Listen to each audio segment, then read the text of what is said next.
কিছুদিন আগে আমাদের ম্যাট্রিকের রেজাল্ট হলো, এসএসসি যেটা আমরা বলি, এবং জুনে হতে যাচ্ছে ইন্টারমিডিয়েট। জেনারেলি আমরা জেনে থাকি যে intermediate is the turning point in anybody's life, any students life. আমার সুদীর্ঘ প্রায় 40 বছরের অভিজ্ঞতায় আমি কর্পোরেটে যেটা দেখতে পাচ্ছি যে বাংলাদেশের যে education system, what the educational institutions are producing and what the corporates are asking, there is a big gap between this.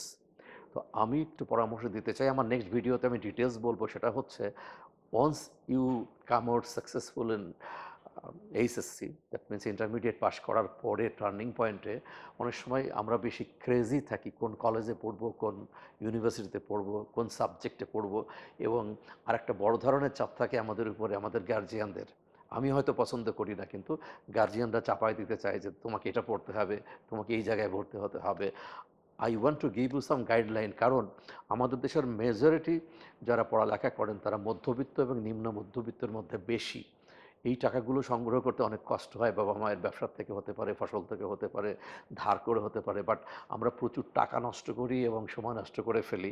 অনস we come out successful in, হতে পারে বিবিএ, এমবিএ অথবা মাস্টার্স করার পরে জব মার্কেটে আসার পরে দেখতে পাই আমরা যে প্রচুর পরিমাণে সাফারিংস, একটা চাকরির জন্য ঘুরে বেড়াতে হচ্ছে।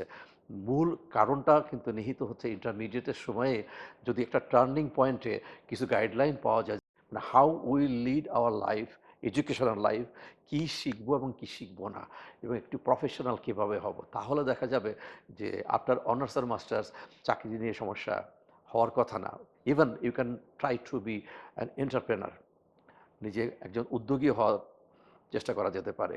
সো মূল মানে মেসেজ যেটা আমি দিতে চাচ্ছি সেটা হচ্ছে, যারা অলরেডি এসএসসি পাস করে গেছেন এবং যারা ইন্টারমিডিয়েট দিতে যাচ্ছেন, এই উভয় গ্রুপের জন্য I will come up with a big guideline in a video, যেখানে যে কোন ধরনের পড়ালেখা করতে হবে একাডেমিক ইনস্টিটিউশনগুলোতে, পাশাপাশি how you will spend your time in developing yourself and value adding, so that আপনার লেখাপড়াটা শেষ হওয়ার পরে এই ব্যবসা অথবা চাকরি কোনো কিছুতে কষ্ট করতে না হয়।